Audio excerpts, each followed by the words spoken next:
Good morning students.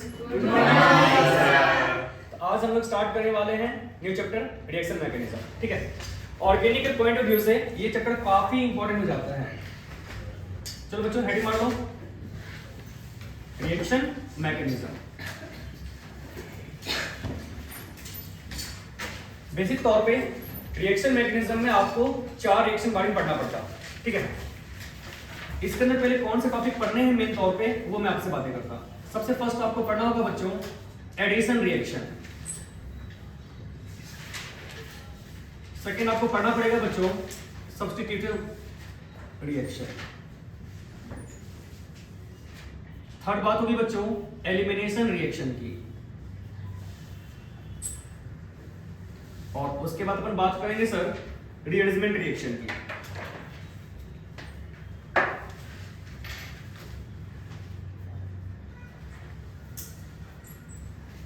ठीक है, अब इन सारे रिएक्शन को पढ़ने से पहले आपको कुछ बेसिक्स आना चाहिए, तो अपन सबसे पहले बात करेंगे सर बेसिक्स की। ठीक है, और बेसिक्स पढ़ने के बाद में हम लोग बारी बारी से इन रिएक्शन की चर्चा करेंगे। हालांकि ये चैप्टर थोड़ा सा बड़ा हो जाता है, एडिशन रिएक्शन को हम काफी डिटेल पढ़ेंगे, फिर हम बात करेंगे सर नेक्स्ट रिएक्शन की। सबसे पहले कुछ बेसिक्स की बातें होनी चाहिए।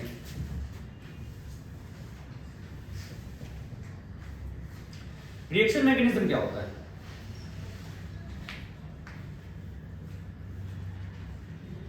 तो बच्चों स्टेप बाय स्टेप किसी रिएक्शन की रिप्रेजेंटेशन करना रिएक्शन मैकेनिज्म कहलाती है। बस समझे, step by step representation of chemical reaction. किसी केमिकल रिएक्शन की step by step representation he reaction की मैकेनिज्म कहलाती है। चलेगा बच्चों? इस बेसिस पर अगर मैं बात करूं रिएक्शन की, आप रिएक्शन को 2 पार्ट में डिवाइड कर सकते हैं। सबसे पहले सिंगल स्टेप वाली रिएक्शन, यानी कि ऐसे रिएक्शन जो कि एक स्टेप में कंप्लीट हो जाए। और बच्चों ऐसे रिएक्शन क्या कहलाते हैं? Elementary reaction.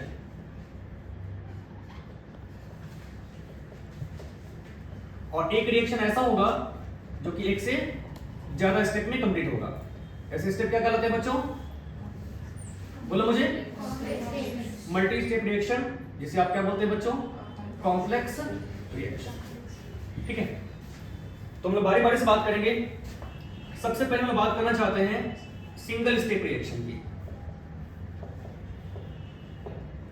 इस एग्जांपल के लिए A2 B2 के साथ में रिएक्ट किया और 2 मोल ऑफ AB बनाया।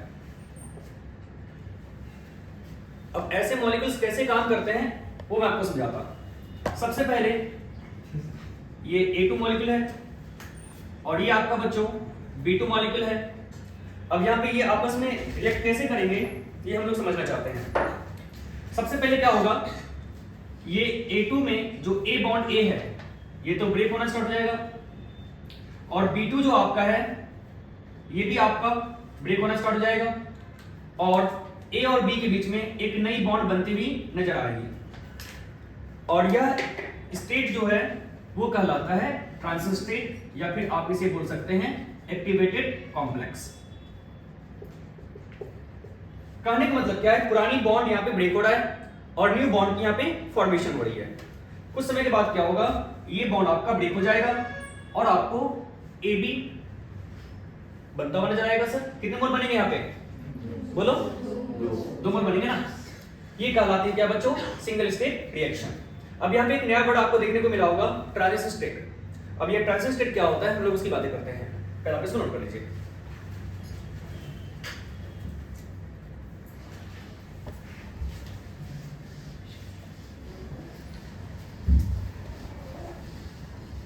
चलो बच्चों बात करेंगे हम लोग सर ट्रांजिशन स्टेट की। ट्रांजिशन स्टेट, ठीक है। सबसे पहली बात कि ट्रांजिशन स्टेट जो होता है वो हाईली अनस्टेबल होता है और मोस्ट एनर्जेटिक होता है। ये काफी ज्यादा अनस्टेबल होते हैं, मोस्ट अनस्टेबल। सेकंड पॉइंट, ये काफी ज्यादा ही एनर्जेटिक होते हैं।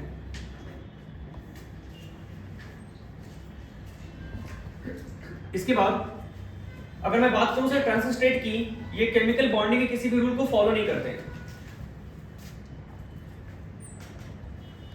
Do not follow rules of chemical bonding.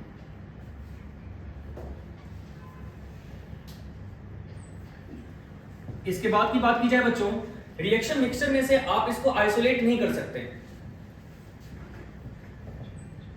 Can't be isolated from reaction mixture. इसके बाद की मैं बात करूं सर, ये काफी स्मॉल टाइम इंटरवल के लिए ही, जैसा कि हमने समझा ये काफी अनस्टेबल है, ये काफी स्मॉल टाइम इंटरवल के लिए एग्जिस्ट करता है, ठीक है, स्मॉल टाइम इंटरवल।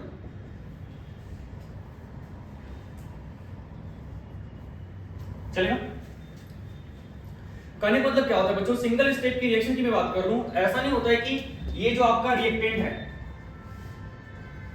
ये रिएक्टेंट डायरेक्ट आपके प्रोडक्ट में कन्वर्ट नहीं होते हैं, इसे एक ट्रांजिशन स्टेट के फेज से गुजरना पड़ता है। और ये ट्रांजिशन स्टेट जो होता है, इस पूरी रिएक्शन की मैं बात करूं, इसमें सबसे ज्यादा अनस्टेबल होते हैं और काफी ज्यादा क्या होता है बच्चों, एनर्जेटिक होते हैं, ठीक है। अब हम लोग इसके कुछ ग्राफ की बारे में बातें कर लेते हैं, पहले आप इसको नोट कर लीजिए।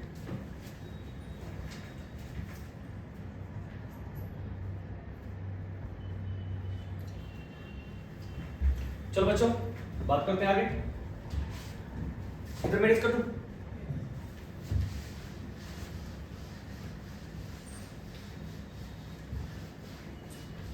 देखो समझने वाली बात क्या है बच्चों, अगर मैं ग्राफ की बातें कर लूं तो ग्राफ को तो आप दो रिएक्शन के लिए डिफाइन कर सकते हैं। पहला क्या बच्चों, एक्सोथर्मिक रिएक्शन और दूसरा एंडोथर्मिक रिएक्शन। सबसे पहले मैं बात करना चाहूंगा एक्सोथर्मिक रिएक्शन के बारे में।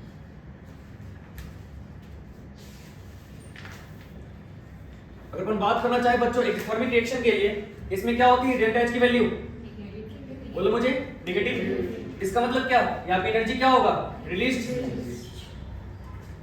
Energy is released. अगर अपन ग्राफ के बारे में बातें कर ले, इधर मैं रख रहा हूं क्या बच्चों, एनर्जी कोऑर्डिनेट, इधर मैं रख रहा हूं सर क्या, रिएक्शन कोऑर्डिनेट। और इस ग्राफ के बारे में बातें कर ले बच्चों, जाहिर सी बात है ना, एनर्जी अगर आपकी रिलीज हो रही होगी तो अपन क्या समझते हैं, डेल्टा एच बोल लो या फिर तुम डेल्टा ई बोल लो, ये क्या होता है बच्चों, एनर्जी प्रोडक्ट माइनस क्या, एनर्जी ऑफ रिएक्टेंट। अब डेल्टा एच को नेगेटिव होना है, इसका मतलब क्या, जो रिएक्टेंट की एनर्जी होगी वो ज्यादा होगी। इसका मतलब अपन क्या समझ सकते हैं बच्चों, इसकी वैल्यू ज्यादा होनी चाहिए और इसकी वैल्यू क्या होनी चाहिए सर, कम।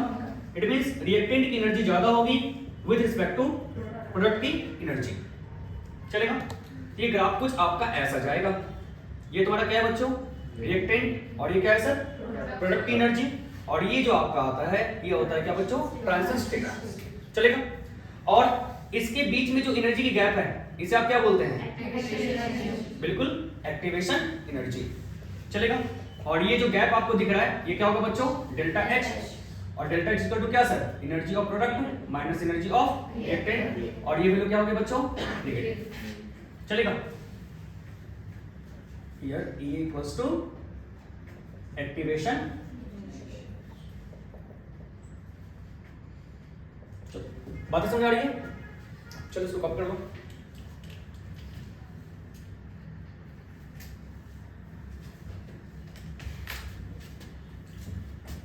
तो सबसे पहले हम लोगों ने बात किया बच्चों कि सिंगल स्टेप वाली रिएक्शन क्या होती है। तो सिंगल स्टेप वाली रिएक्शन ऐसी रिएक्शन होती है जो कि एक ही स्टेप में कंप्लीट हो जाती है, और सिंगल स्टेप की जो रिएक्शन होगी उसमें आपको ट्रांजिशन स्टेट बनता हुआ नजर आएगा। हालांकि ट्रांजिशन स्टेट काफी ज्यादा अनस्टेबल होते हैं, बट कुछ वक्त तो रहेंगे क्या। और हम लोगों ने ट्रांजिशन स्टेट के बारे में समझा कि आप इसे रिएक्शन मिक्सचर से आइसोलेट नहीं कर सकते, और ना ही ये केमिकल बॉन्डिंग के रूल को फॉलो करते हैं। अब मैं बात करूंगा बच्चों क्या, एंडोथर्मिक रिएक्शन के बारे में। अगर हम लोग सिंगल स्टेप रिएक्शन यानी कि एलिमेंट्री रिएक्शन की ग्राफ ड्रॉ करना चाहें एंडोथर्मिक रिएक्शन में, चलो बताओ मुझे, एंडोथर्मिक रिएक्शन में क्या होगी डेल्टा एच की वैल्यू, डेल्टा एच क्या होगा बच्चों, पॉजिटिव। इट मींस क्या, यहाँ पे जो एनर्जी होगी वो क्या होगा बच्चों, एब्जॉर्ब। और एनर्जी एब्जॉर्ब होने के लिए डेल्टा एच इक्वल टू क्या, ईपी माइनस ईआर, यानी कि ये वैल्यू पॉजिटिव है, इसका मतलब ये वैल्यू क्या होगा सर, ज्यादा, और ये वैल्यू मेरा क्या होगा बच्चों, कम। इट मींस प्रोडक्ट की जो एनर्जी होगी वो रिएक्टेंट की एनर्जी से ज्यादा होगा। चलेगा? अब आप ग्राफ यहाँ पे आराम से ड्रॉ कर सकते हैं बच्चों। इधर आपका एनर्जी कोऑर्डिनेट, इधर आपका बच्चों क्या, रिएक्शन कोऑर्डिनेट, और प्रोडक्ट की जो एनर्जी होगी वो आपका ज्यादा होना चाहिए, कुछ ऐसा। ये रिएक्टेंट की एनर्जी और ये आपका बच्चों क्या, प्रोडक्ट की एनर्जी। ये क्या है बच्चों आपका सर, ट्रांजिशन स्टेट। चलेगा? और ये जो गैप आपको दिख रहा है इसे आप क्या बोलेंगे सर, डेल्टा एच, जो क्या होगा बच्चों, ईपी माइनस ईआर। दिख भी रहा होगा आपको सर, जो प्रोडक्ट की एनर्जी है वो ज्यादा है और जो रिएक्टेंट है उसकी एनर्जी क्या है बच्चों, कम। सो ये साइन क्या होगा बच्चों, पॉजिटिव। अच्छा, ये बीच का जो गैप है ये मुझे क्या देगा, बिल्कुल एक्टिवेशन एनर्जी। हालांकि ये सब बारे में पहले से ही डिटेल से बातें कर चुके हैं, ठीक है। एक्टिवेशन एनर्जी, चलो कॉपी कर लो इसको।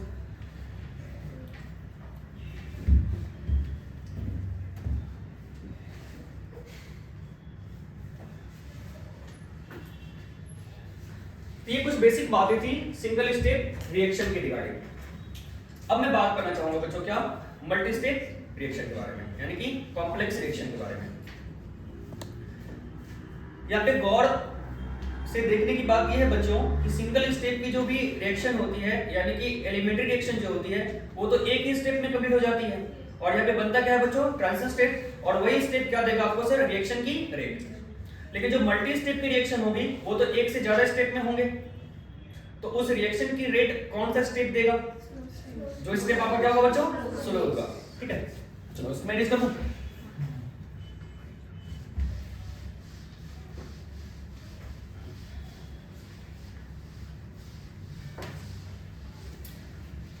चलो बच्चों अब आगे हेडिंग पढ़ेंगे, second number, multi step reaction.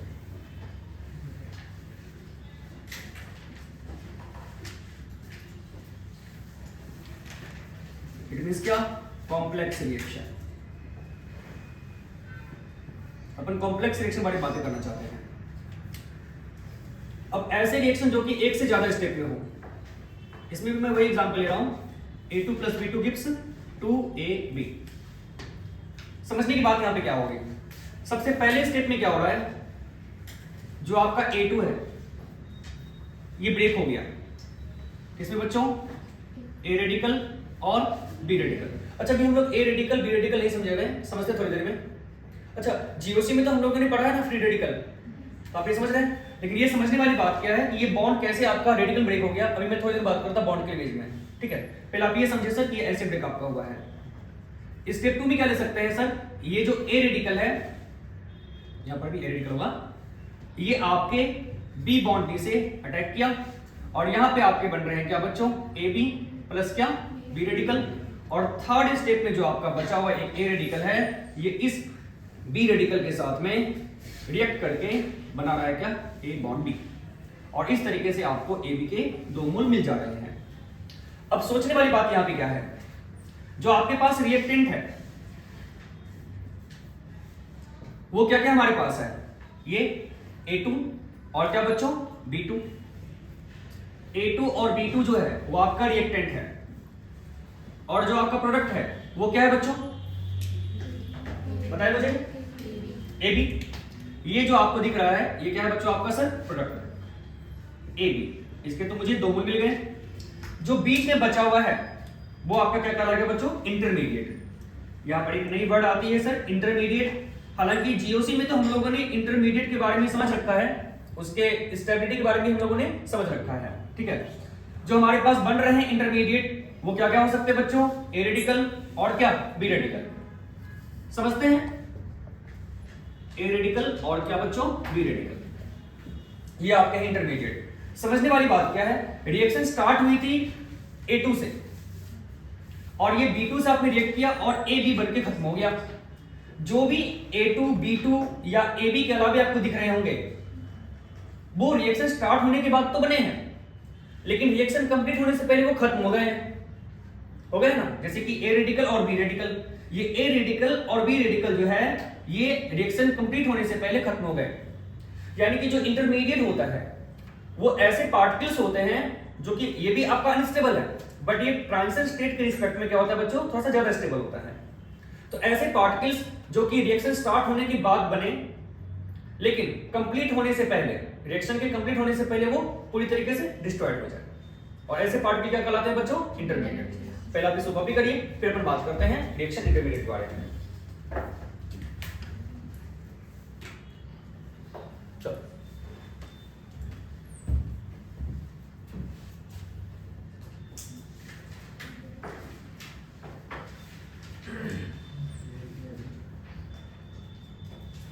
Copy करिए बच्चों।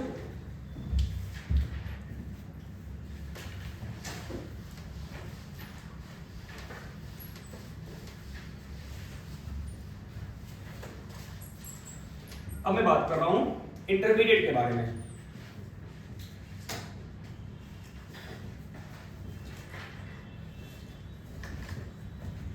इंटरमीडिएट किसी रिएक्शन के दौरान ऐसे पार्टिकल होते हैं जो कि रिएक्शन स्टार्ट होने के बाद बने, बट रिएक्शन कंप्लीट होने के बाद क्या हो जाए बच्चों, रिएक्शन कंप्लीट होने के पहले ही वो डिस्ट्रॉय हो जाते हैं। ठीक है, यानी कि मैं क्या लिख सकता हूं बच्चों, those particle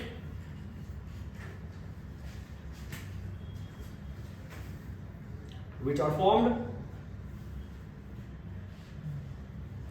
during chemical reaction but destroyed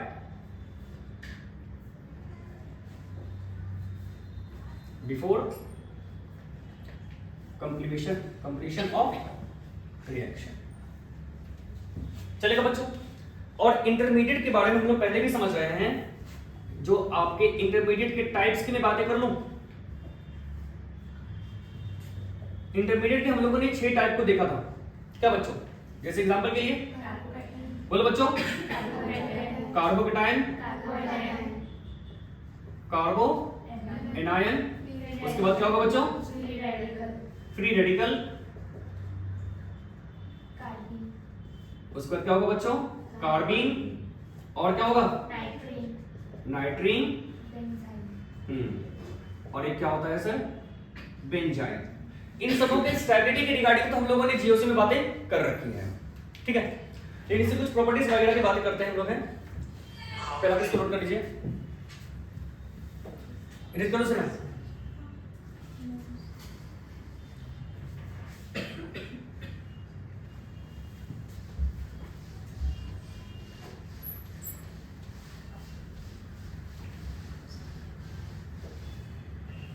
देखिए, अगर मैं बात करना चाहूं सर इंटरमीडिएट के बारे में, सबसे पहली बात क्या होता है, ये आपका ज्यादा स्टेबल होता है ट्रांजिशन स्टेट के रिगार्डिंग। ठीक है, यानी कि it is more stable then transition state. दूसरी वाली बात, ये आपके केमिकल बॉन्डिंग के रूल को फॉलो करते हैं, फॉलो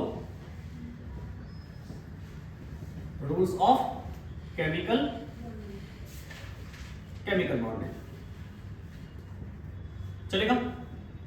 तीसरी बात मैं कर लो बच्चों, आप इसको आइसोलेट कर सकते हैं किससे सर, रिएक्शन मिक्सचर से। दे कैन आइसोलेटेड फ्रॉम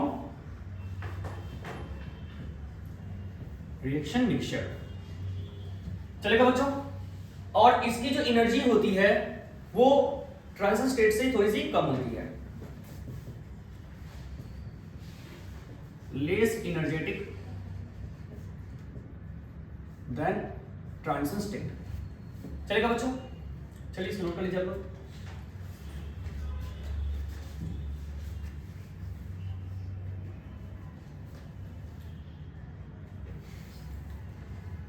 चलेगा।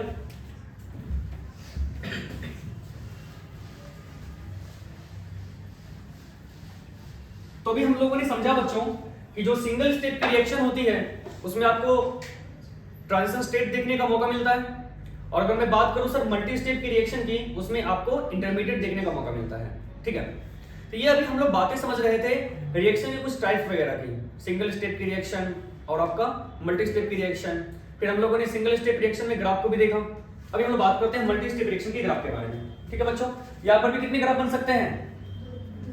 2 बन सकते हैं ना सर? क्या? अच्छा एक बात और, आप ऐसे रिएक्शन यानी कि कॉम्प्लेक्स रिएक्शन की रेट को कैसे डिफाइन करेंगे बताओ मुझे? जो स्लोएस्ट स्टेप होगा उसी से आप लोग क्या करेंगे बच्चों? रेट को डिफाइन करेंगे। यानी कि जो आपका स्लोएस्ट स्टेप होगा आप उसे क्या बोलेंगे सर? आरडीएस। और उसी स्टेप की जो रेट होगी उसी से हम लोग उस पूरी रिएक्शन की रेट को डिफाइन कर पाएंगे। चलेगा बच्चों? चलो ग्राफ के बारे में बातें करते हैं। सबसे पहले मैं बात करूंगा सर एक्सोथर्मिक के बारे में। फिर से एक्सोथर्मिक रिएक्शन में क्या होता है? Delta H less than 0। इसका मतलब क्या? यहां पे एनर्जी क्या होगा सर? एनर्जी इस केस में आपका रिलीज होगा। लेकिन ऐसे रिएक्शन में तो कई स्टेप होते हैं। ठीक है, तो समझने वाली बात क्या है, अगर आपसे कोई पूछे कि कॉम्प्लेक्स रिएक्शन में नंबर ऑफ स्टेप, ये कितने स्टेप की रिएक्शन है, ये डिफाइन किया जाता है बच्चों क्या? नंबर ऑफ ट्रांजिशन स्टेट से। कॉम्प्लेक्स रिएक्शन में जितने भी आपको ट्रांजिशन स्टेट बने होंगे, एक छोटा सा मैं आपको एग्जांपल समझाता, समझने की बात क्या है। ये आपका एनर्जी कोऑर्डिनेट, ये क्या है बच्चों? आपका रिएक्शन कोऑर्डिनेट। अब अगर एक्सोथर्मिक रिएक्शन है बच्चों तो नो डाउट इस केस में डेल्टा एच आपका नेगेटिव होना चाहिए। इसका मतलब क्या? नेगेटिव कब होगा बच्चों? जब ई आर क्या होगा बच्चों? ईपी से ज्यादा होगा। इस वैल्यू के नेगेटिव होने के लिए रिएक्टेंट एनर्जी का सर ज्यादा होना चाहिए ना? क्या समझते हैं? जैसे एग्जांपल के लिए ये रिएक्शन आपको कुछ ऐसे स्टार्ट हुआ और ये यहां पे जाके खत्म हो जा रहा है। ये रिएक्टेंट की एनर्जी, ये क्या है बच्चों? आपका प्रोडक्ट की एनर्जी। और जो भी आपको ग्राफ में पीक वैल्यू दिखता है उसे बोलते हैं ट्रांजिशन स्टेट। ये फर्स्ट ट्रांजिशन स्टेट, ये सेकंड ट्रांजिशन स्टेट और ये आपका सर थर्ड ट्रांजिशन स्टेट। तो ये रिएक्शन कितने स्टेप की हो गई?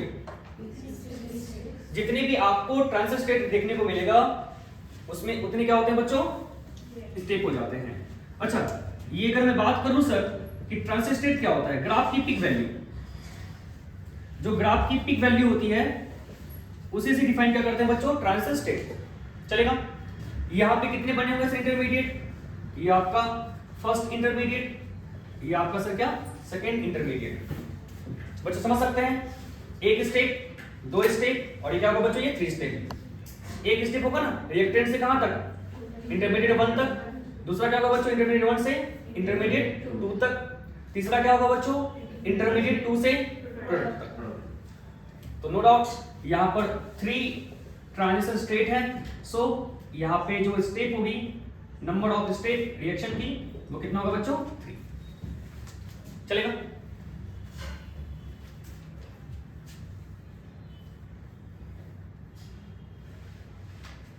तो लोग समझ पा रहा है?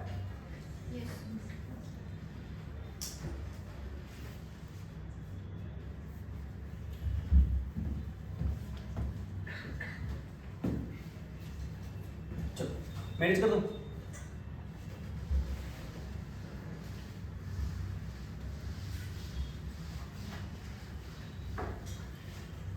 इसी तरीके से हम बात कर सकते हैं बच्चों एंडोथर्मिक के बारे में भी।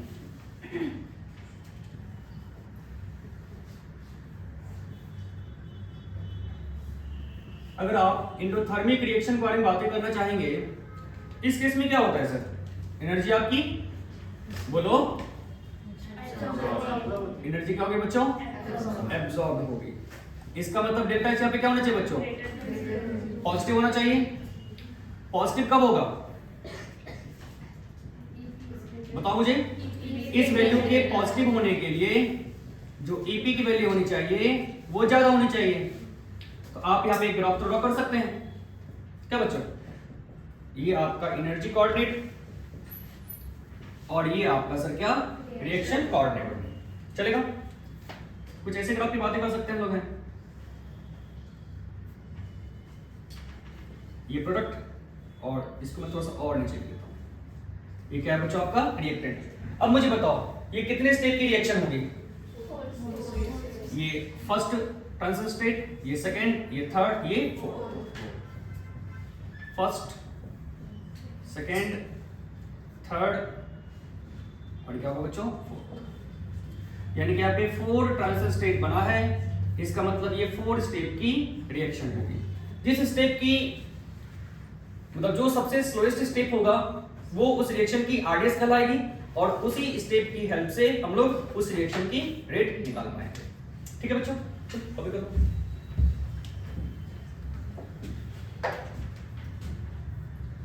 खैर हालांकि ये सब तो काफी बेसिक्स बातें हैं, ठीक है, लेकिन ये समझना थोड़ा सा जरूरी है।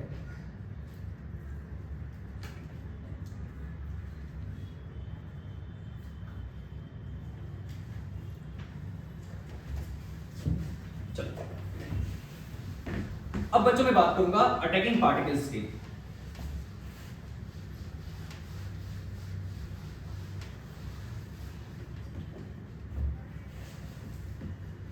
समझते हैं बच्चों अटैकिंग पार्टिकल्स क्या होते हैं?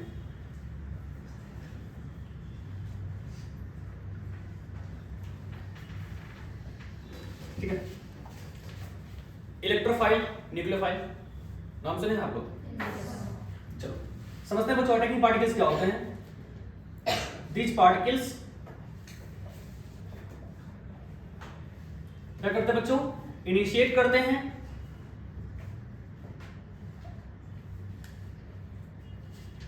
किसी केमिकल रिएक्शन को,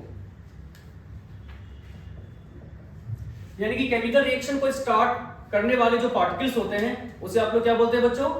अटैकिंग पार्टिकल्स। चलेगा? ठीक है, ये काफी अनस्टेबल होते हैं। दिस पार्टिकल्स आर अनस्टेबल,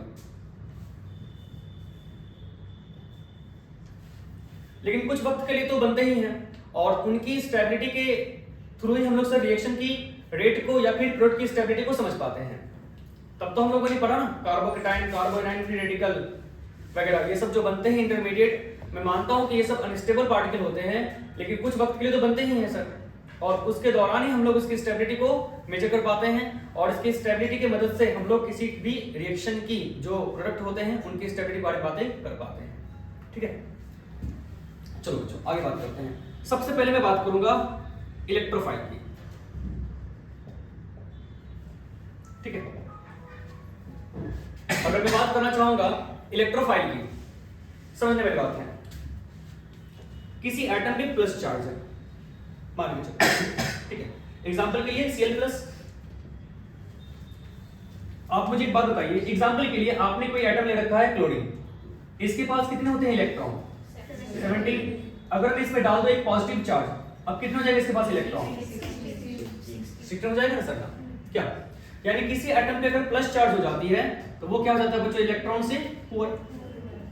चलेगा, अब सोचने वाली बात यहां पे क्या है, ये आपका है किसी एटम का न्यूक्लियस और इसके चारों तरफ क्या घूम रहा होता है बच्चों? इलेक्ट्रॉन।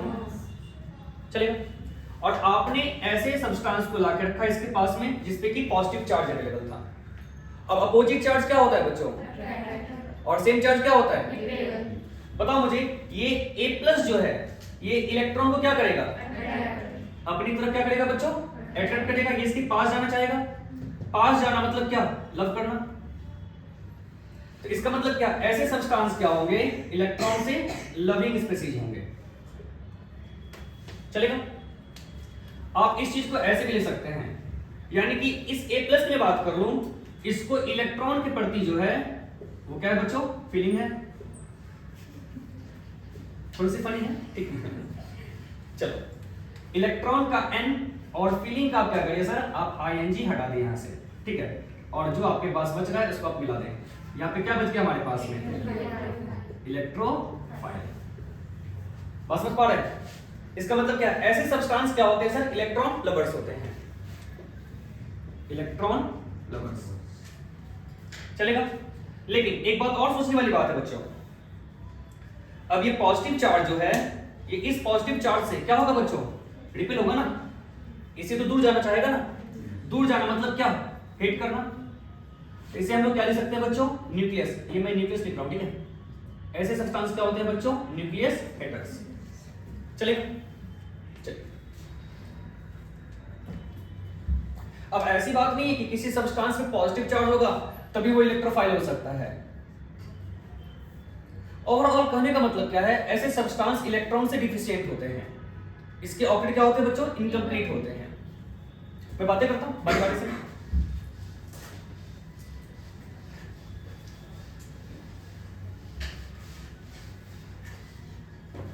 चलो, सबसे पहले मैं बात करूंगा पॉजिटिव चार्ज स्पीशीज के बारे में,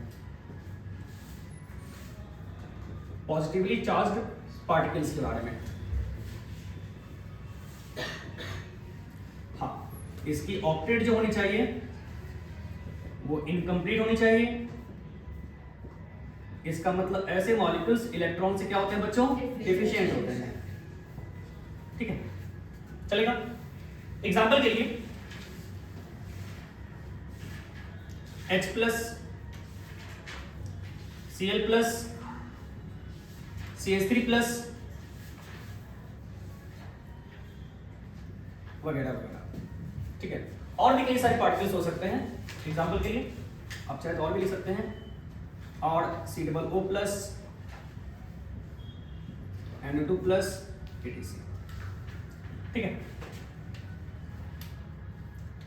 अगर मैं सेकेंड नंबर की बात कर लूं तो वैकेंट ऑर्बिटल वाले स्पीशीज,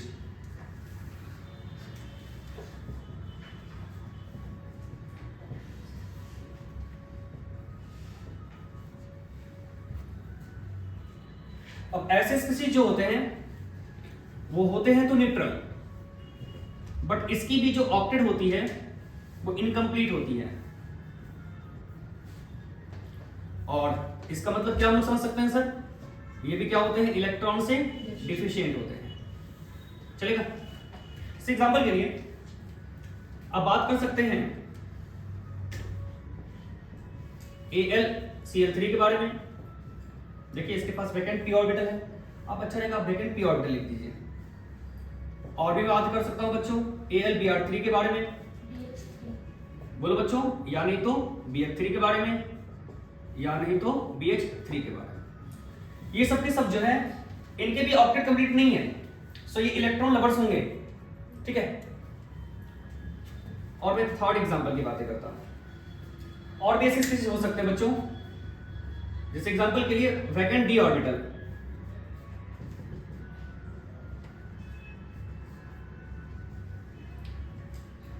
चलेगा। एग्जांपल से मैं आपको बातें समझाता हूं।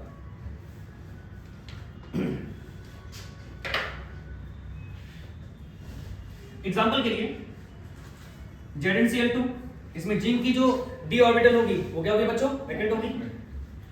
और बातें कर सकते हैं हम लोग SbCl5 की,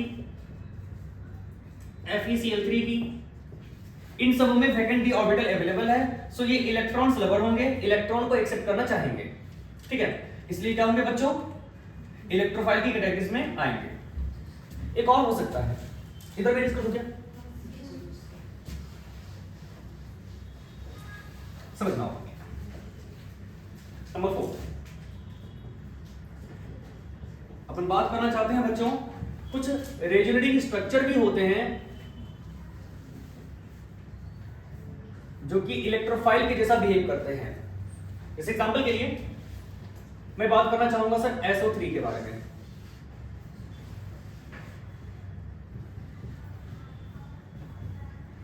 अगर आप इसका RS बनाना चाहेंगे तो इसका RS कैसे बनेगा बच्चों? बताइए मुझे। यहाँ पे चार्ज कैसा आएगा? माइनस, यहाँ पे चार्ज क्या होगा बच्चों? पॉजिटिव। तो ये पॉजिटिव चार्ज से अटैक करेगा ना, ठीक है। ये भी आपके आ जाते हैं किस पे? इलेक्ट्रोफाइल की कैटेगरीज में।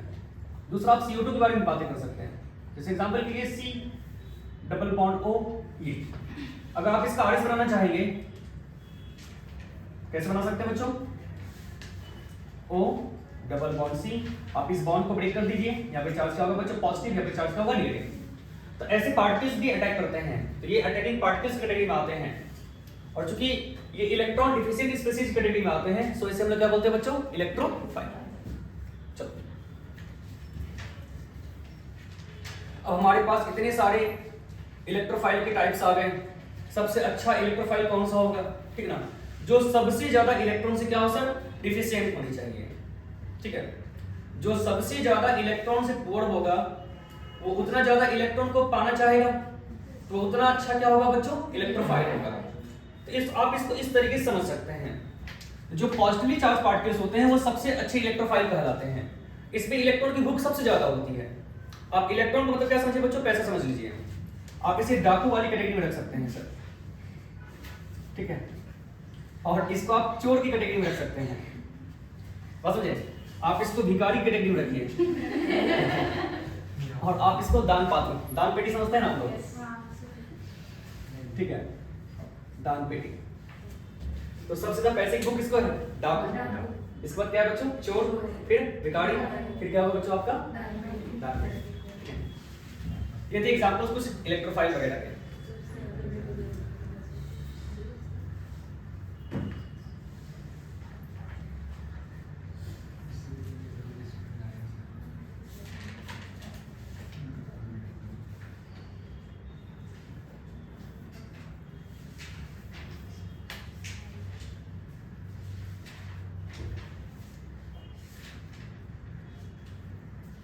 चलो नोट कर लिया आप लोग। अब मैं बात करूंगा बच्चों न्यूक्लियोफाइल की।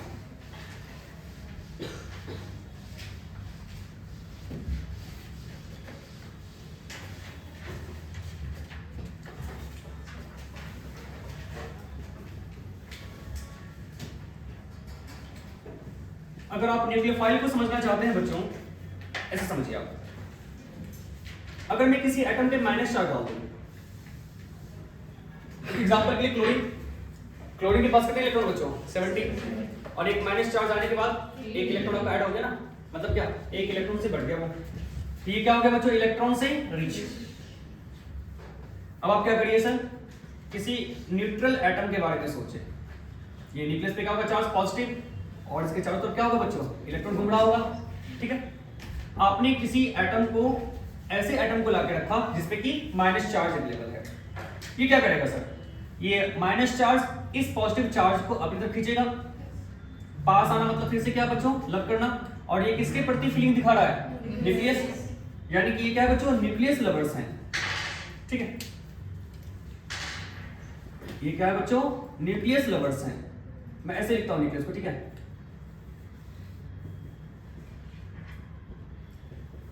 ये क्या होते हैं बच्चों, न्यूक्लियस लवर्स होते हैं। इसका मतलब क्या हम लोग समझ पाते हैं बच्चों, कि इसे न्यूक्लियस के प्रति जो है वो क्या है बच्चों, फीलिंग है। न्यूक्लियस का प्लस हटा दीजिए और फीलिंग आप आईएनजी हटा दीजिए, जो बच गया उसको आप पास ला दीजिए, ये क्या कहलाएंगे अब, न्यूक्लियोफाइल, चलेगा, ठीक है। और ये माइनस चार्ज इस इलेक्ट्रॉन से क्या होगा बच्चों, रिपेल होगा, दूर जाना चाहेगा, मतलब क्या, इसे हिट करेगा। आप इसे एक चीज और लिख सकते हैं बच्चों, इलेक्ट्रॉन हिटर्स, यानी कि न्यूक्लियोफाइल क्या होते हैं बच्चों, न्यूक्लियस लवर्स होते हैं और इलेक्ट्रॉन हिटर्स होते हैं, ठीक है। चलो बच्चों मैं बात करता हूं, या आप ये भी समझ सकते हैं, जैसे मैं आपको छोटी सी एग्जांपल समझाता हूं। आप सोचो छोटे से, अगर मैं OH माइनस को AlCl3 के पास लेके जाऊं तो क्या होगा, अब इसके पास क्या होगा बच्चों, एल्यूमिनियम के पास में तो वैकेंट ऑर्बिटल अवेलेबल है, तो ये OH माइनस जो है अपने इलेक्ट्रॉन पेयर को डोनेट करके एक सिग्मा बॉन्ड बनाएगा सर यहाँ पे ना, क्या ये कैसे समझ सकते हैं सर, AlClCl, और यहाँ पे जो O है ये क्या करेगा सर, सिग्मा बॉन्ड बनाएगा, ठीक है। यहाँ पे जाने के बाद में क्या होगा बच्चों, बताइए मुझे, यहाँ पे माइनस चार्ज, यहाँ पे क्या होगा बच्चों, प्लस चार्ज एंड हो जाएगा, जस्ट लाइक यहाँ पे कोऑर्डिनेट बॉन्ड बनता हुआ नजर आएगा, ठीक है ना। और सिंगल कॉर्ड मतलब कि जो कोऑर्डिनेट बॉन्ड होते हैं आप उसे एक सिंगल कोवेलेंट बॉन्ड जैसा बिहेव करवा सकते हैं, और ऐसे बॉन्ड क्या होंगे बच्चों, सिग्मा बॉन्ड, चलेगा। तो इसका मतलब आप ये समझ सकते हैं कि जो न्यूक्लियोफाइल होते हैं ये इलेक्ट्रॉन पेयर को डोनेट करके सिग्मा बॉन्ड बना देते हैं, ठीक है। तो मैं ऐसे लिख सकता हूं इसको, जो न्यूक्लियोफाइल होते हैं ये क्या करते हैं बच्चों, इलेक्ट्रॉन पेयर को डोनेट करने के बाद में सिग्मा बॉन्ड की फॉर्मेशन करते हैं, ठीक है। चलो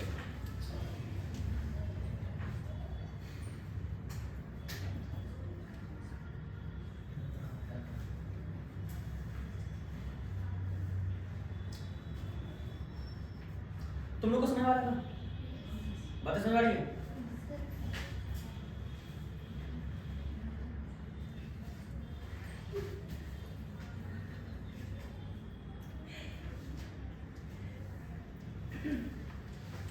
इलेक्ट्रोफाइल क्या होते हैं, न्यूक्लियोफाइल क्या होते हैं, ये अभी तक हम लोगों ने समझा। अब कुछ बातें हम लोग करते हैं न्यूक्लियोफाइल के बारे में, थोड़ी सी कुछ एग्जांपल्स वगैरह की बातें होनी चाहिए।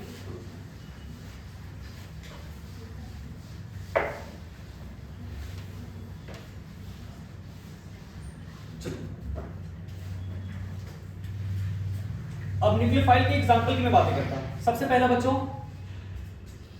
एग्जांपल ऑफ न्यूक्लियोफाइल, इसमें मैं माइनस चार्ज दे रहा हूं, ठीक है। फर्स्ट एग्जांपल या पहले टाइप की बात कर सकते हैं, negatively charge particle.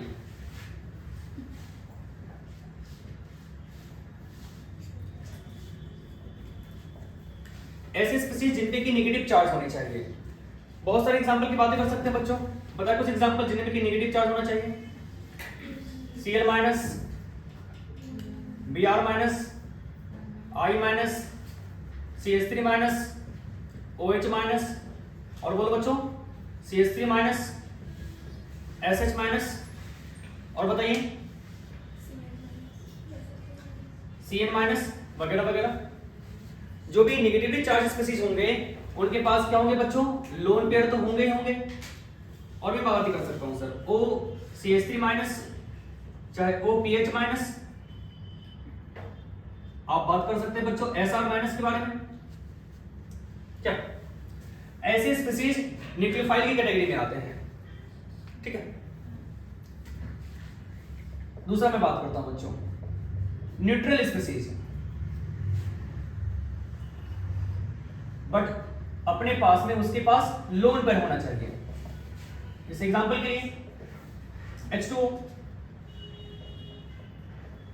Neutral species, लेकिन जो अपने पास में लोन पेयर को रखे वो भी न्यूक्लियोफाइल की कैटेगरी में आते हैं, ठीक है।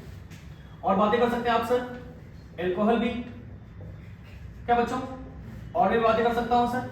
आप एसिड के बारे में बातें समझ सकते हैं, ऐसे कई सारे बातें हो सकती है। RSH, और बताइए मुझे सर। हाँ ये भी मैं बातें कर सकता। RNH2,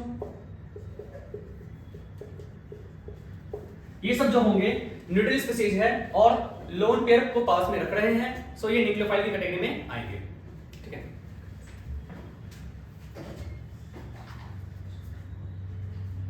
चलो नोट करो इसको।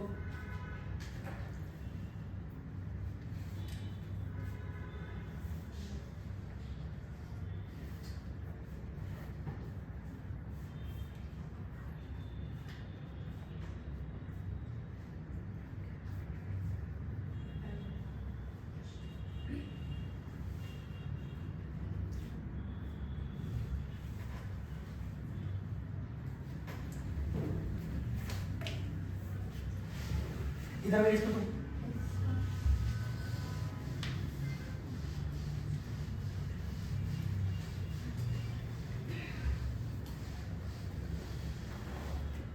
देखो बच्चों, एल्कीन्स भी जो होते हैं वो भी न्यूक्लियोफाइल की कैटेगरी में आते हैं।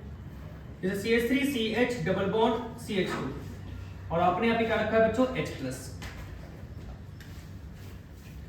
अब समझने वाली बात यहाँ पे क्या है बच्चों, अगर इस बॉन्ड को मैं ब्रेक कर दूं, यहां पे क्या हो चुका है बच्चों, लोन पेयर। अब तो इस पे ये अटैक कर सकता है ना, क्या, और ये भी अच्छे इलेक्ट्रॉन डोनर स्पीशीज की कैटेगरी में आ जाएंगे, चलेगा।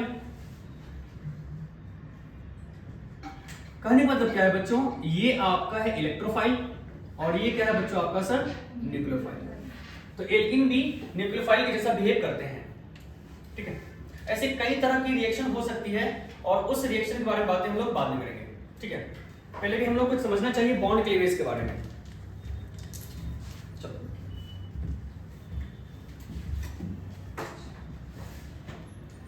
थोड़ी सी बातें हम लोग समझना चाहेंगे बच्चों बॉन्ड फॉर्मेशन के बारे में।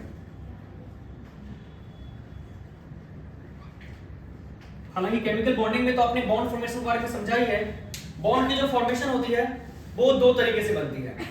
सबसे पहला बच्चों क्या, इलेक्ट्रॉन को डोनेट करने पर, या नहीं तो इलेक्ट्रॉन की शेयरिंग से, यानी कि by transfer of electron first method तुम्हारा है, और दूसरा क्या हो सकता है बच्चों, बाय शेयरिंग ऑफ इलेक्ट्रॉन। एक छोटे से एग्जांपल समझते हैं। अब मैं ऐसी बातें क्यों कर रहा हूं, क्योंकि ये चीजें हमें समझनी है बॉन्ड क्लीवेज के लिए। एक छोटा सा मैं आपको एग्जांपल समझाता हूं। आप मुझे एक बात बताइए, H+ और Cl- आपस में बॉन्ड बना सकते हैं ना? Na+ और Cl- ये बॉन्ड बना सकते हैं ना? हालांकि ये आयनिक बॉन्ड है, और आयनिक बॉन्ड को अपन सॉलिड लाइन से रिप्रेजेंट नहीं करते हैं, ठीक है, बट समझाने के लिए लिख रहा हूं। कहने का मतलब क्या है बच्चों, किसी एटम पे अगर पॉजिटिव चार्ज है और किसी दूसरे एटम पे अगर नेगेटिव चार्ज है, वो आपस में बॉन्डिंग कर सकते हैं और बॉन्ड की फॉर्मेशन हो जाती है। अपोजिट चार्ज मिलकर के बॉन्ड बनाते हैं। अब ऐसा नहीं कि ये दूसरा ही एटम होना चाहिए, ठीक है, A+ दूसरे A- के साथ में भी मिलकर के बॉन्ड की फॉर्मेशन कर सकता है। एक तरीका तो ऐसे हो गया कि अपोजिट चार्ज पास आएंगे, बॉन्ड की फॉर्मेशन हो जाएगी। दूसरा क्या हो सकता है बच्चों, by sharing of electron.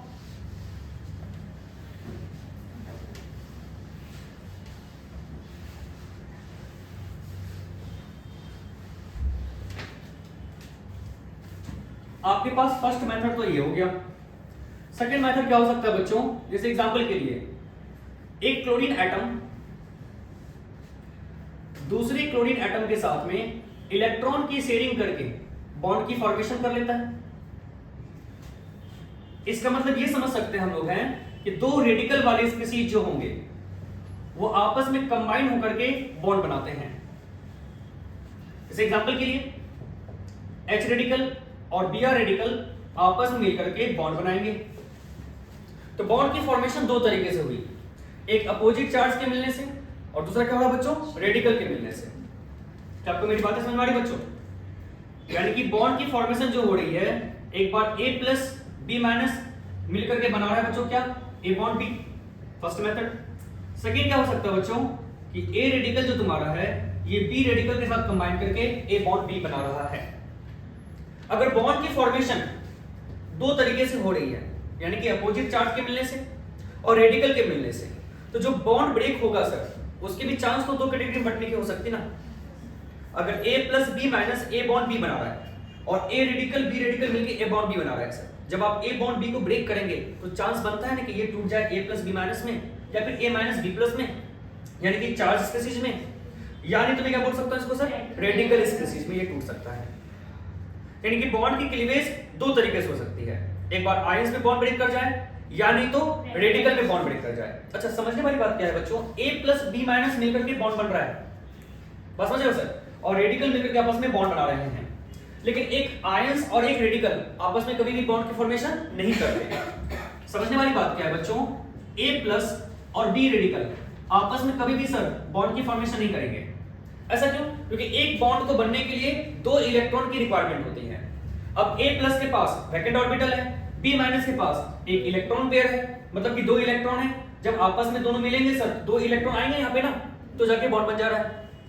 Radical और रेडिकल शेयरिंग के बाद में दो इलेक्ट्रॉन आ रहे हैं सर, लेकिन A+ B रेडिकल में कितने आ रहे हैं इलेक्ट्रॉन यहाँ पे, एक। कभी बॉन्ड की फॉर्मेशन हो सकती है क्या? नहीं। बॉन्ड बनने के लिए दो इलेक्ट्रॉन की रिक्वायरमेंट है।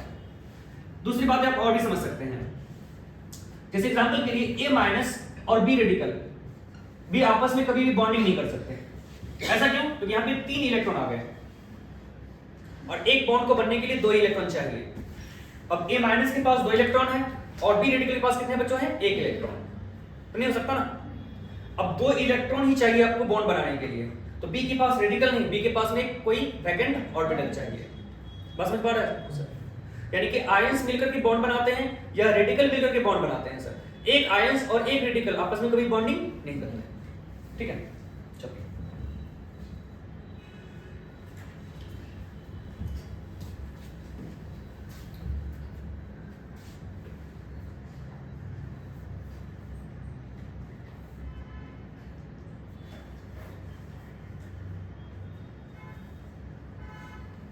इसका दूसरा,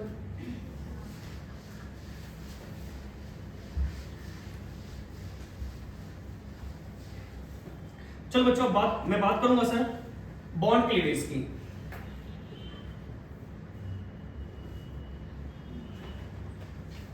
बॉन्ड क्लीवेज का मतलब क्या सर, बॉन्ड में दरार आ जाना, बॉन्ड का टूटना, ठीक है ना। अभी हम लोगों ने समझा अगर बॉन्ड बन रहा है दो तरीके से, एक बार आयन से और एक बार रेडिकल से। तो जब भी कभी बॉन्ड ब्रेक होगा तो बॉन्ड ब्रेक होने के बाद में आपको दो चीजें मिल सकती है सर। एक बार क्या मिल जाएगा सर आपको, आयंस। अब ऐसी बात नहीं सर कि हमेशा ए पे ही पॉजिटिव चार्ज आएगा, ए रिजर्वेशन में तो नहीं होता है क्या? आप चाहे तो यहाँ पर ऐसे भी लिख सकते हैं ए माइनस और क्या बी प्लस। अब ए पे पॉजिटिव चार्ज आएगी या नेगेटिव चार्ज आएगी, ये डिसाइड कौन करता है बच्चों, इलेक्ट्रोनेगेटिविटी फैक्टर, ठीक है। मैं बातें करता हूँ उस पर। दूसरा क्या हो सकता है बच्चों, ये आपका रेडिकल में ब्रेक हो जाए। इसका मतलब बॉन्ड ब्रेक दो तरीके से हो सकता है, एक बार आपके आयंस में और एक बार आपके बच्चों किसमें, रेडिकल्स में, ठीक है। चलिए अब मैं बारी बारी से बातें समझाता हूं आपको। फर्स्ट केस, जब आपने ए बॉन्ड बी को ब्रेक किया ए प्लस या बी माइनस में, या नहीं तो ए माइनस और बी प्लस में। अब समझने की बात क्या है बच्चों, बी माइनस का मतलब क्या, इस पे दो इलेक्ट्रॉन होंगे, होगा ना जी, इलेक्ट्रॉन पेयर। अब समझने की बात करें तो आप काफी फनी तरीके से समझ सकते हैं बच्चों। अब मान के चलो कि ए और बी में कोई बिजनेस की बात थी, दोनों मिलकर ये दोनों किसी बिजनेस का कोई बिजनेस पार्टनर था। अब यहां पे ए के पास भी इलेक्ट्रॉन होना चाहिए और बी के पास भी इलेक्ट्रॉन होना चाहिए सर। बॉन्ड ए और बी दोनों के बीच में है, लेकिन जब बॉन्ड टूट रहा है सर तो बी के पास ज्यादा इलेक्ट्रॉन हो जा रहा है और ए के पास कम इलेक्ट्रॉन हो जा रहा है। दूसरी वाली बात में ए के पास ज्यादा इलेक्ट्रॉन हो जा रहा है सर और बी के पास क्या हो रहा है बच्चों, कम इलेक्ट्रॉन हो जा रहा है। क्या आप ऐसे समझ सकते हैं, ए और बी बिजनेस पार्टनर था। एक केस ऐसा हुआ जब बी के पास सारे पैसे चले गए, ए बेचारा कंगाल हो गया। दूसरा केस क्या हो गया कि ए के पास में सारा इलेक्ट्रॉन चला गया, यानी कि इलेक्ट्रॉन मतलब क्या, आप पैसे समझ लीजिए आप, ठीक है। इस ऑर्गेनिक केमिस्ट्री को समझने के लिए आप इस बात का थोड़ा सा ख्याल रखेंगे, जब भी कभी बात एटम की हो तो आप इसको पर्सन के जैसा ट्रीट करें, इंसान के जैसा, ठीक है। और दूसरी वाली बात क्या समझ सकते हैं सर, आप इलेक्ट्रॉन को हमेशा ही सर पैसे से ट्रीट करें तो आपको ज्यादा अच्छे ढंग से समझ में आएगा।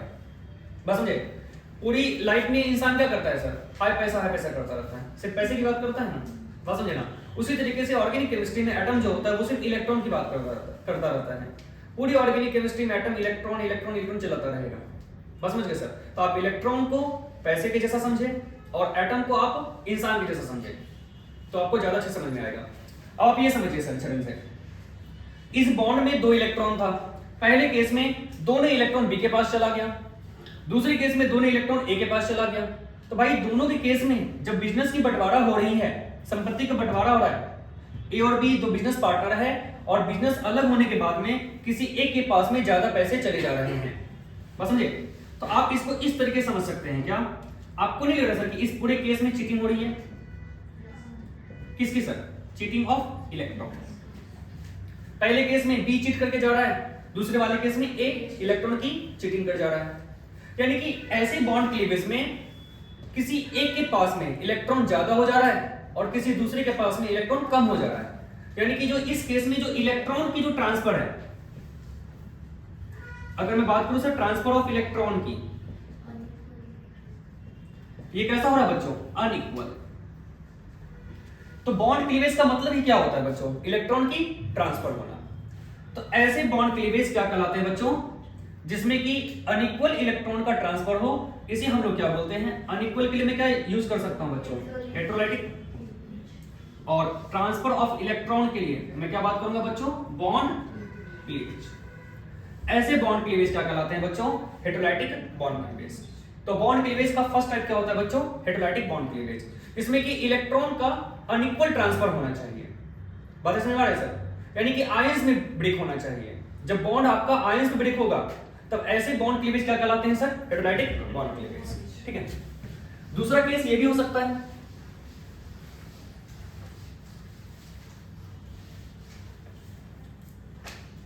अगर मैं केस 2 की बारे में बातें कर लूं, अगले केस में क्या हो सकता है बच्चों कि ए बॉन्ड बी ब्रेक हो जाए और ये बेचारा टूटा है रेडिकल में।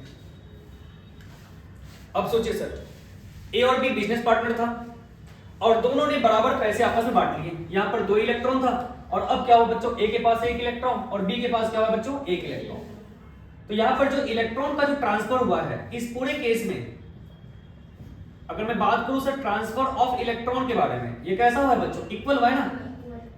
क्या आइडियल लोग थे, शांति प्रिय लोग थे ना? क्या तो इक्वल का मतलब ये क्या समझो सर? होमोलैटिक। और ट्रांसफर ऑफ इलेक्ट्रॉन को अपन क्या समझ सकते हैं बच्चों? Bond cleavage. इस टाइप का जो बॉन्ड क्लीवेज होता है आप उसे क्या बोलते हैं बच्चों? होमोलैटिक बॉन्ड क्लीवेज। अच्छा, अभी हम लोगों ने ये समझा, यानी कहने का मतलब क्या है, आप इसको ऐसे समझ सकते हैं, अगर आपके पास में ए बॉन्ड बी है और आप इसे ब्रेक कर रहे हैं, अगर ये आईएस में टूटते हैं, या नहीं तो ए प्लस बी माइनस में, या नहीं तो ए माइनस और बी प्लस में, इसे आप क्या बोलेंगे बच्चों? यहां पर इलेक्ट्रॉन की ट्रांसफर अनइक्वल हुई है, सो आप इसे बोलेंगे हेटेरोलाइटिक बॉन्ड क्लीवेज।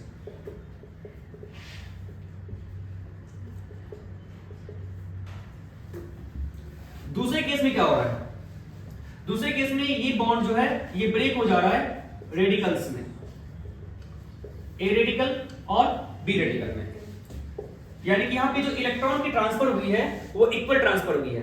तो ऐसे बॉन्ड क्लीवेज क्या कहलाएंगे बच्चों? होमोलैटिक बॉन्ड क्लीवेज।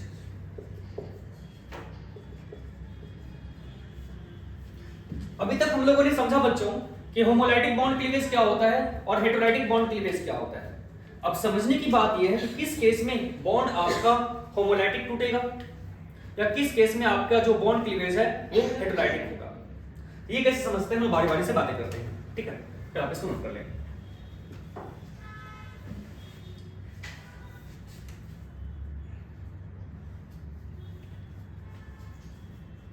चलो,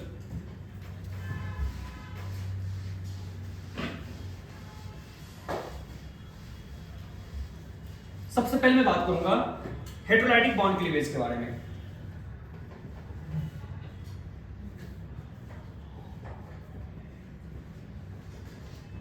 हेटेरोलाइटिक बॉन्ड क्लीवेज, तो बच्चों जैसा कि हमने समझा बॉन्ड क्लीवेज का मतलब क्या होता है बच्चों? Transfer of electron. और हेटेरोलाइटिक मतलब क्या बच्चों? अनइक्वल, यानी कि ऐसा बॉन्ड क्लीवेज जहां पर इलेक्ट्रॉन की ट्रांसफर कैसा होना चाहिए बच्चों? अनइक्वल होना चाहिए। और ऐसा कब हो सकता है? एक छोटे सा हम लोग एग्जांपल से बातों को समझते हैं। ए बॉन्ड बी, अब आप मुझे खुद समझाइए, बिजनेस की बंटवारा हो रही है या संपत्ति का बंटवारा हो रहा है, दो लोग हैं आपस में मिलकर कोई बिजनेस कर रहे थे, एक के पास ज्यादा पैसा चला गया, दूसरे के पास कम पैसा चला गया, इसका मतलब क्या? दूसरा पर्सन क्या होगा सर? पावरफुल होगा, तो उसके पास ज्यादा पैसा चला गया ना, वो छीन लिया ना, छीना छपटी क्या बना? क्या आप मेरी बातों को समझ पा रहे हैं? तो कहने का मतलब क्या है, अगर कोई एक पावरफुल है और दूसरा उससे कम पावरफुल है या फिर वीक है, तो जो पावरफुल आदमी होगा वो अपने से कमजोर का क्या करेगा बच्चों? उसके पैसे छीन लेगा, तो जाकर के इलेक्ट्रॉन की ट्रांसफर अनइक्वल, यानी कि पैसे की ट्रांसफर अनइक्वल हो सकती है। अब यही बातें आप ऑर्गेनिक केमिस्ट्री में समझे। ए और बी में दो एटम है और दोनों में सिर्फ बिजनेस की शेयरिंग है। इलेक्ट्रॉन बोले तो क्या बच्चों? पैसा। अब किसी एक के पास में इलेक्ट्रॉन ज्यादा होगा, मतलब क्या? वो ज्यादा पावरफुल होना चाहिए। आम लाइफ में, इंसानों की दुनिया में पावरफुल मतलब क्या? जो ज्यादा पैसे वाला है। और ऑर्गेनिक केमिस्ट्री की दुनिया में जिसकी इलेक्ट्रोनेगेटिविटी ज्यादा होती है, आप उसे ज्यादा पावरफुल बोलते हैं, ठीक है ना? तो कहने का मतलब क्या है कि हेटेरोलाइटिक बॉन्ड क्लीवेज होने के लिए, यानी कि मैं अगर इस बॉन्ड को ब्रेक करूं, आप मान लीजिए कि इलेक्ट्रोनेगेटिविटी बी की ज्यादा है ए के रिस्पेक्ट में, तो बॉन्ड किस डायरेक्शन टूटेगा बच्चों? बी की तरफ। अबे ये ज्यादा पावरफुल है ना, पैसे लेके भाग जाएगा, क्या होगा बच्चों? ए प्लस और बी क्या होगा बच्चों? माइनस। बी के पास पहले से एक इलेक्ट्रॉन था, बी ने दूसरा इलेक्ट्रॉन भी खींच लिया अपनी तरफ, ए बेचारा गरीब हो गया, साइन आ गया पॉजिटिव, क्या? और बी क्या हो गया हमारा? अमीर, इसके पास हो गए सर दो इलेक्ट्रॉन। चलेगा बच्चों? यानी कि अगर मैं कंडीशन की बात करूं तो पहली बात, ये उन्हीं स्पीशीज में पॉसिबल है जहां पर इलेक्ट्रोनेगेटिविटी का डिफरेंस जीरो नहीं होना चाहिए। कोई ज्यादा इलेक्ट्रोनेगेटिव तो कोई कम इलेक्ट्रोनेगेटिव होना चाहिए। मतलब क्या सर? ऐसे मॉलिक्यूल्स पोलर मॉलिक्यूल्स कहे जाएंगे। बात समझ पा रहे हैं सर? एग्जांपल से मैं बातें समझा सकता हूं आपको। छोटा सा एग्जांपल, जैसे कि HCl, यहां पर इलेक्ट्रोनेगेटिविटी ऑफ क्लोरीन ज्यादा है, किसके रिस्पेक्ट में बच्चों? हाइड्रोजन के रिस्पेक्ट में। तो जाहिर सी बात है बच्चों, यहां पर 2 इलेक्ट्रॉन होंगे, बट क्लोरीन की इलेक्ट्रॉनिटी ज्यादा है, सो ये हाइड्रोजन के इलेक्ट्रॉन को अपनी तरफ खींच लेगा। और यहाँ पे चार्ज कैसा आ जाएगा बच्चों, हाइड्रोजन के पास कम इलेक्ट्रॉन और क्लोरीन के पास में क्या होगा बच्चों, ज्यादा इलेक्ट्रॉन। क्लोरीन की इलेक्ट्रोनेगेटिविटी ज्यादा थी, तो क्लोरीन ने अपना इलेक्ट्रॉन तो लिया ही लिया, साथ में हाइड्रोजन के भी इलेक्ट्रॉन को छीन लिया। तो यहाँ पे इलेक्ट्रॉन की जो ट्रांसफर हुई वो कैसी हुई, अनइक्वल। तो इस तरह का जो बॉन्ड क्लीवेज होगा वो क्या कहलाएगा बच्चों, हेटेरोलाइटिक बॉन्ड क्लीवेज। तो हेटेरोलाइटिक बॉन्ड क्लीवेज की कंडीशन क्या होती है बच्चों, इलेक्ट्रोनेगेटिविटी का जो गैप होना चाहिए वो कभी भी 0 नहीं होना चाहिए। और भी हम कुछ एग्जांपल के बारे में बातें कर सकते हैं। दूसरा एग्जांपल जैसे कि HBr, इस केस में भी सर इलेक्ट्रोनेगेटिविटी Br से ज्यादा होती है। सो जब ये बॉन्ड टूटेगा ये कैसे होगा बच्चों, H+ और Br-। अच्छा ये मैं एरो कैसे दे रहा हूं वो मैं आपको समझा देता हूं, ठीक है। A और B के बीच बॉन्ड है, और अगर B की इलेक्ट्रोनेगेटिविटी ज्यादा है A के कंपेयर में, जब आप बॉन्ड को तोड़ेंगे जिसकी इलेक्ट्रोनेगेटिविटी ज्यादा होती है, एरो उस डायरेक्शन में जाता है। ये इस बात को इंडिकेट कर रहा है इलेक्ट्रॉन B की तरफ शिफ्ट कर रहा है। यानी कि जो आपका एरो है, हेड वाला पोर्शन नेगेटिव चार्ज, टेल वाला पोर्शन पॉजिटिव चार्ज। अब आप इस बॉन्ड को ब्रेक कर दीजिए, A टूट गया, B भी अलग हो गया आपका। जो टेल वाली पोजीशन है उस पे पॉजिटिव चार्ज, जो हेड वाली पोजीशन है उस पे क्या देंगे बच्चों, नेगेटिव चार्ज। चलेगा। ऐसे और भी कई सारे एग्जांपल की मैं बातें कर सकता हूं। जैसे एग्जांपल के लिए H2O, H bond O bond H। अब यहाँ पे जो ऑक्सीजन की इलेक्ट्रोनेगेटिविटी है वो हाइड्रोजन के कंपेयर में क्या है बच्चों, ज्यादा है। तो जब बॉन्ड टूटेगा आपका, इधर टूटेगा आपका, तो मैं कैसे लिख सकता हूं बच्चों, H+ और क्या, OH-। चलिए इसको नोट कर लीजिए आप।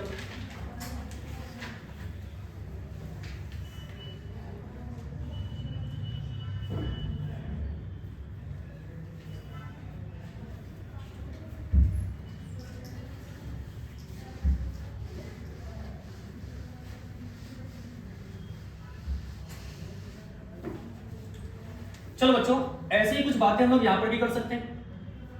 अगर आपके पास A डबल बॉन्ड B है और अभी भी इलेक्ट्रोनेगेटिविटी B की ज्यादा है A के कंपेयर में, तो क्या हो सकता है बच्चों, बॉन्ड टूटेगा B की तरफ, एक बॉन्ड तो रह ही जाएगा, ये माइनस चार्ज, इस पे क्या होगा बच्चों, प्लस चार्ज। चलेगा।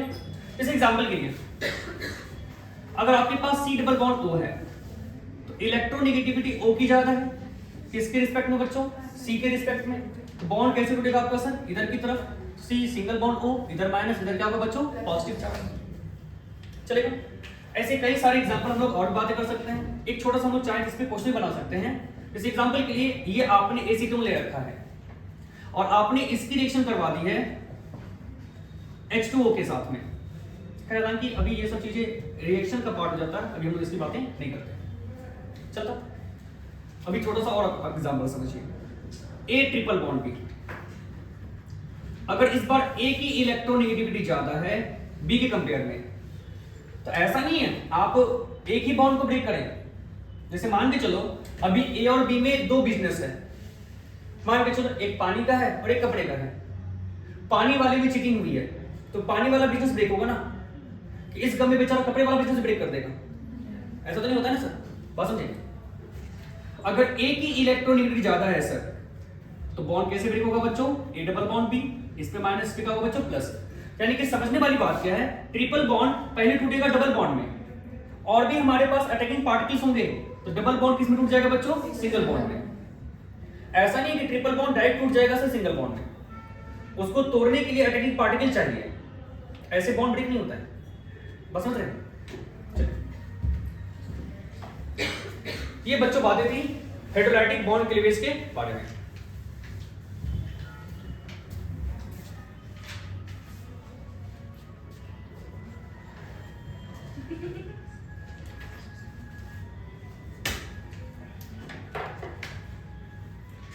तो बच्चों भी बॉन्ड क्लीवेज में हेटेरोलाइटिक बॉन्ड क्लीवेज हम लोगों ने समझा, होमोलाइटिक बॉन्ड क्लीवेज इसमें पढ़ने के लिए बढ़ा दिया है। ठीक है, तो आज की क्लास को हम लोग यहीं पे ड्रॉप करेंगे। तो आज की क्लास में बच्चों हम लोगों ने क्या समझा सर, कि इलेक्ट्रोफाइल क्या होते हैं, न्यूक्लियोफाइल क्या होते हैं। सबसे पहले तो हम लोगों ने समझा कि रिएक्शन मैकेनिज्म क्या होता है, उसके बेसिक तरीके को समझा कि जो किसी भी रिएक्शन की स्टेप बाय स्टेप जो रिप्रेजेंटेशन होती है आप उसे रिएक्शन मैकेनिज्म कहते हैं। उसके बाद हम लोगों ने दो स्टेप वाली मतलब कि दो डिफरेंट टाइप के रिएक्शन को समझा on the basis of step. पहला हम लोगों ने क्या समझा बच्चों, सिंगल स्टेप की रिएक्शन, और दूसरा हम लोगों ने क्या समझा बच्चों, multi step reaction. Single step की रिएक्शन जो होती है वो एलिमेंट्री रिएक्शन कहलाती है, और जो दूसरा मल्टी स्टेप की जो रिएक्शन थी आप उसे कॉम्प्लेक्स रिएक्शन बोलते हैं। बारी बारी से हम लोगों ने दोनों रिएक्शन में ग्राफ के बारे में बातें की। उसके बाद हम लोगों ने अटैकिंग पार्टिकल को समझा। इलेक्ट्रोफाइल चार तरह से हो सकते हैं बच्चों, एक पॉजिटिव चार्ज वाला, दूसरा क्या हो सकता है बच्चों neutral but vacant P orbital, तीसरा क्या हो सकता है बच्चों वैकेंट डी ऑर्बिटल वाले स्पीशीज, और फोर्थ नंबर क्या हो सकता है बच्चों आपके रेजोनेटिंग स्ट्रक्चर वाले। इसके बाद हम लोगों ने बच्चों न्यूक्लियोफाइल के बारे में बातें की। न्यूक्लियोफाइल ऐसे सब्सटेंस होते हैं जो कि इलेक्ट्रॉन पेयर डोनेट करने के बाद में सिग्मा बॉन्ड बनाते हैं। और न्यूक्लियोफाइल क्या हो सकते हैं बच्चों, नेगेटिव चार्ज वाले स्पीशीज भी हो सकते हैं, और ऐसे न्यूट्रल स्पीशीज भी हो सकते हैं जिनके पास में लोन पेयर है। उसके बाद हम लोगों ने बॉन्ड क्लीवेज के बारे में बातें की, ठीक है, और समझा कि बॉन्ड जो होता है वो दो तरीके से टूट सकता है, एक हेटेरोडाइटिक बॉन्ड क्लीवेज और दूसरा होमोलैटिक बॉन्ड क्लीवेज। आगे आने वाले नेक्स्ट लेक्चर में हम लोग बात करेंगे बच्चों होमोलैटिक बॉन्ड क्लीवेज के बारे में और स्टार्ट करेंगे एडिशन रिएक्शन। ठीक है, थैंक यू वेरी मच।